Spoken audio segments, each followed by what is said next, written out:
Hola a todos, ¿cómo están? Un gusto de nuevo de saludarles. Hoy hablaremos acerca de la orientación profesional que tiene la neurociencia y para ello tenemos que responder lo siguiente.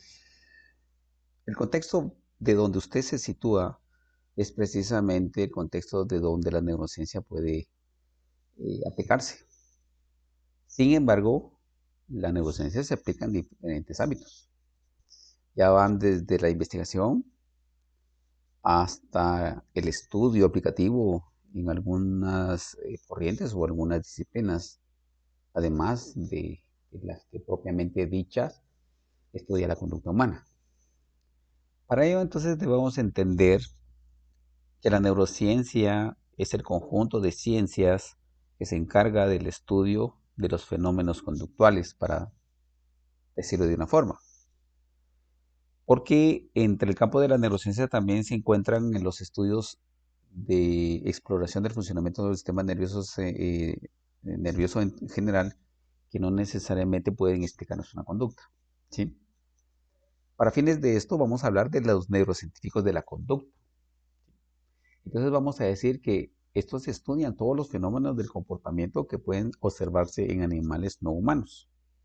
Y se hacen las inferencias básicamente de cómo responden los animales y se hacen las inferencias en cómo podría responder el hombre.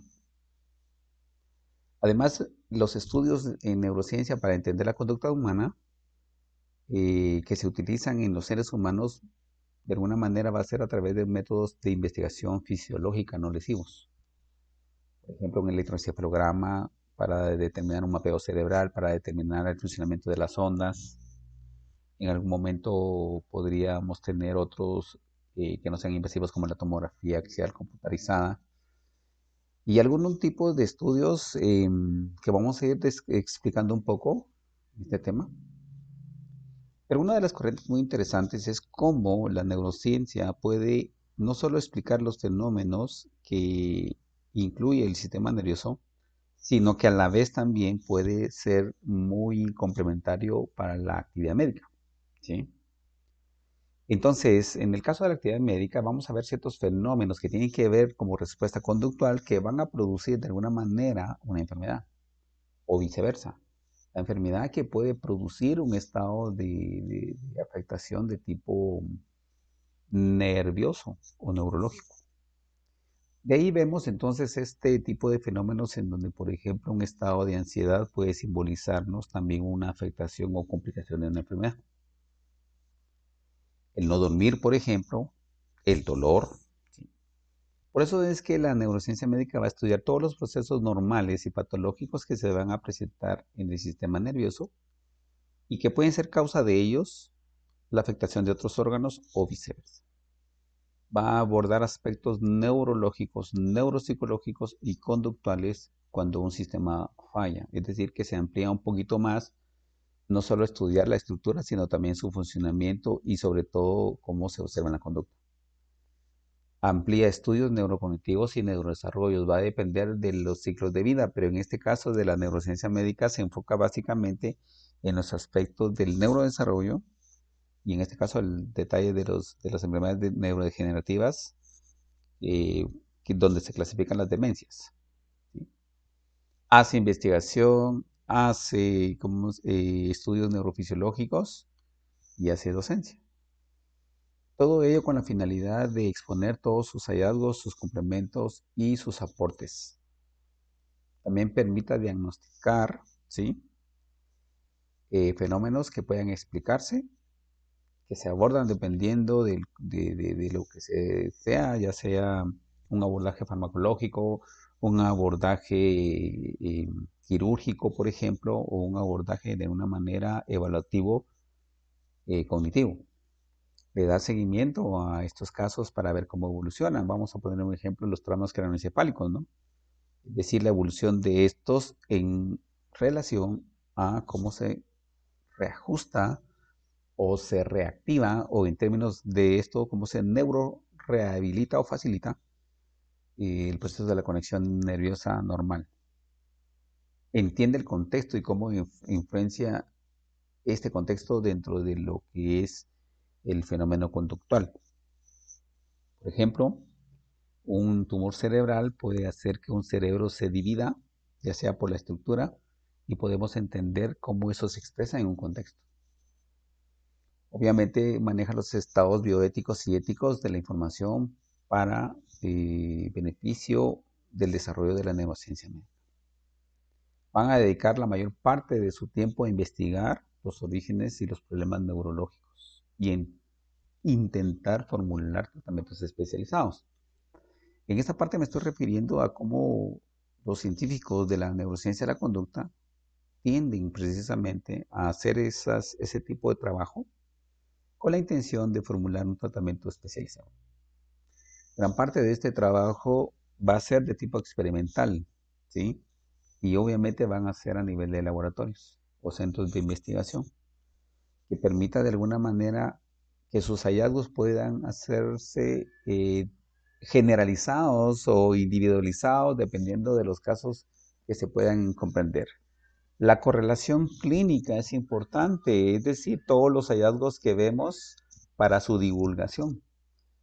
Y obviamente se hace a través de métodos como los artículos científicos para su información y para su divulgación, que ambos conceptos son muy especiales porque una cosa es informar y otra cosa es divulgar, ¿de acuerdo? Y la divulgación va a ser generalmente que pueda explicarse en términos muy sencillos para que las personas no entrenadas en este ambiente puedan comprender lo que se está hablando. ¿Qué estudiamos también? Estudiamos procesos sensoriales. Estudiamos el sueño, las emociones, la ingesta, la conducta agresiva, la conducta sexual, el aprendizaje, la memoria, el movimiento, las adicciones, etcétera, etcétera. Y eso se relaciona en términos conductuales. Recordemos que la conducta es un proceso, es un fenómeno y no necesariamente debe ser tan específico. Específico se vuelve cuando hablamos de un comportamiento, ¿sí? El sueño, por ejemplo, que es un estado alterado de la conciencia, debe entenderse en sus diferentes fases en su arquitectura. El comportamiento del sueño ya es otra cosa, tiene mucho que ver con la higiene del sueño, tiene mucho que ver con lo que hacemos para dormir. En casos muy simples, personas toman medicamentos para dormir y esa es una de las causas por las cuales no se puede dormir. Y obviamente, pues aquí solamente les coloco las imágenes de nuestras ondas cerebrales, cómo son, ¿verdad?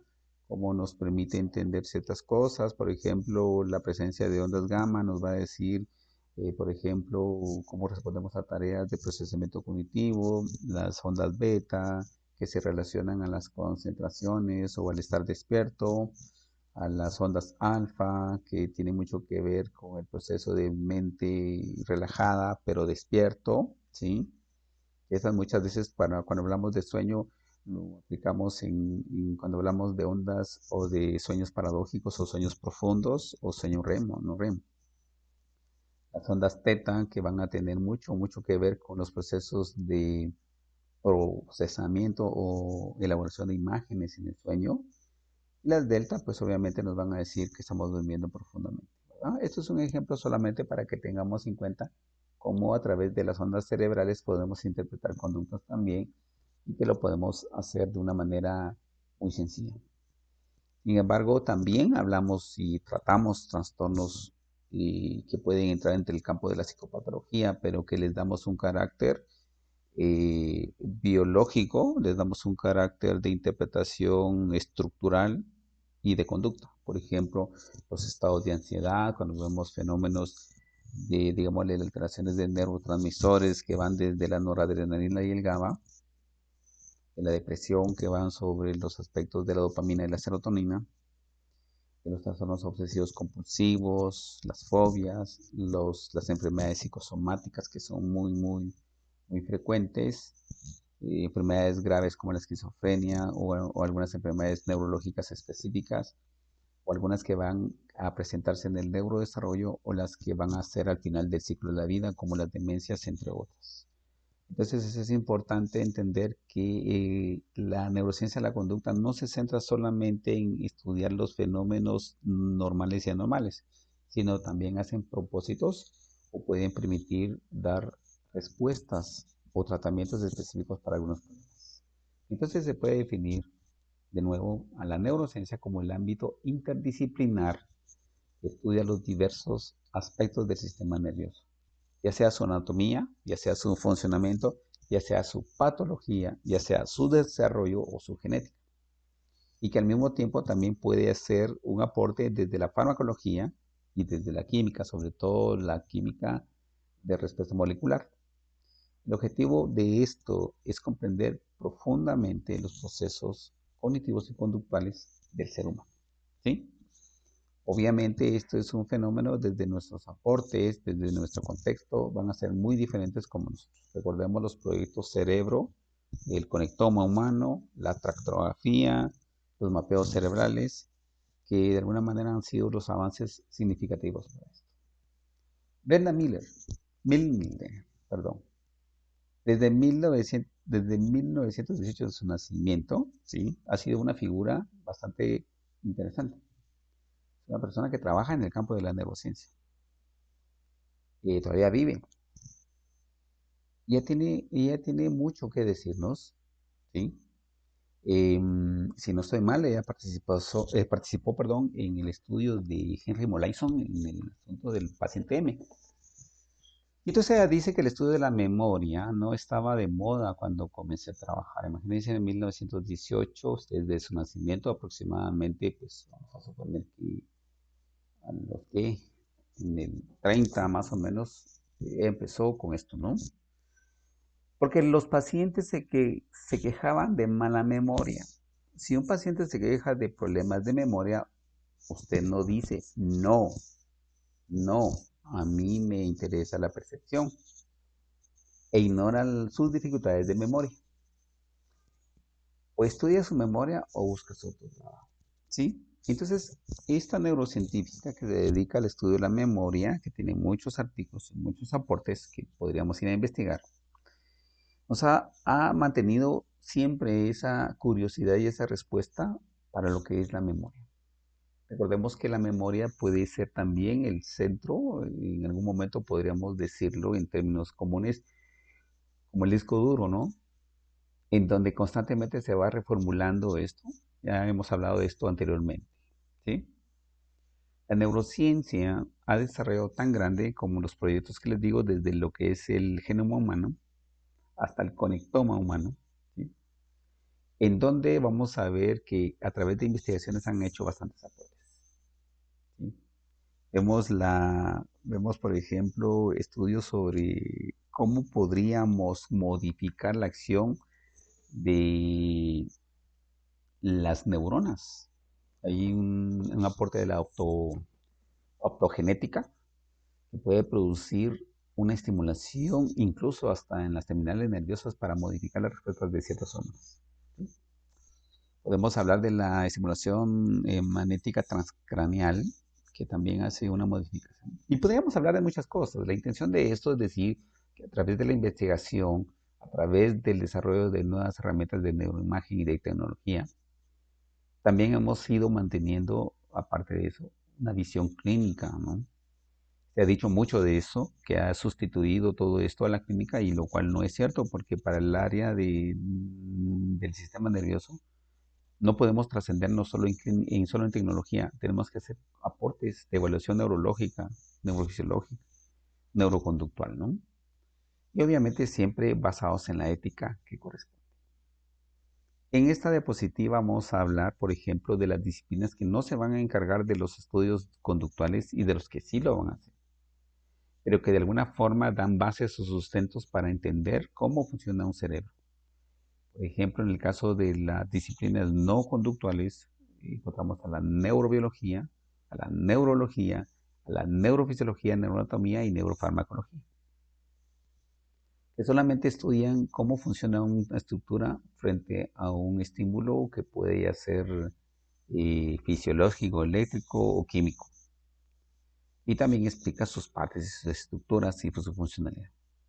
Pero la parte que a nosotros nos interesa, la parte que a nosotros nos corresponde, es ver todos los estudios no conductuales aplicados a los conductuales, como por ejemplo la psicobiología, como la psicología fisiológica, como el caso de la fisiología de la conducta, la psicofisiología como tal, la psicofarmacología, que pues ve los efectos de los fármacos en esto. Y una de las disciplinas muy interesantes que ha ido desarrollándose bastante a la par, es decir, bastante aporte, que es la neuropsicología, ¿sí? La neuropsicología lo que hace es que estudia las relaciones del cerebro y la actividad mental superior. Es muy interesante porque la neuropsicología se encarga de eso, de estas áreas especiales del cerebro, la región frontal, las regiones de las regiones prefrontales, ¿no? Y es muy interesante porque ha dado muchos aportes, sobre todo en la evaluación. Y el que sigue, que es muy importante, que es la neurociencia cognitiva, que entre la neuropsicología y la neurociencia cognitiva puede establecerse una nueva línea llamada neurociencia de la conducta o neurología de la conducta, ¿sí? La neurociencia cognitiva o ¿cómo se llama? La neurocognitiva estudia las bases neurales de la cognición en los sujetos sanos, ¿sí? Lo hace a través de neuroimágenes. Por eso es que se derivan nuevas ramas, y es que aquí voy a repetir lo que alguien una vez dijo. El problema que nosotros tenemos es que existen varios especialistas que se encargan y estudian un órgano especial. Vemos los cardiólogos, los gastros, vemos los nefrólogos, los neumólogos. El problema es cuando nos pasamos al cerebro. No existe una profesión específica y por eso es que el conjunto de ciencias llamadas neurociencias hace que todas las disciplinas se encarguen de estudiar lo mismo, que es un cerebro, solo que lo van a hacer de diferentes formas. Es decir, que el cerebro tiene muchas disciplinas que se encargan de verlo. Por ejemplo, la neurología, la neuropsicología, como lo mencionamos, la neurocirugía, la neurociencia médica, la neuropsiquiatría, etcétera, etcétera. ¿De acuerdo? Aquí no estamos hablando de los prefijos neuro, sino que estamos hablando de cómo el cerebro no es exclusivo para ninguna ciencia en parte. Por eso debemos entender que hay 10 fundamentos básicos de la neurociencia que deben ser aplicados para la psicología, ¿sí? Y estos 10 fundamentos son importantes de entenderlos, que significan que todos los procesos mentales son operaciones cerebrales, ¿de acuerdo? No podemos hablar de un proceso conductual, mental o un proceso específico si no entendemos que es una operación del cerebro.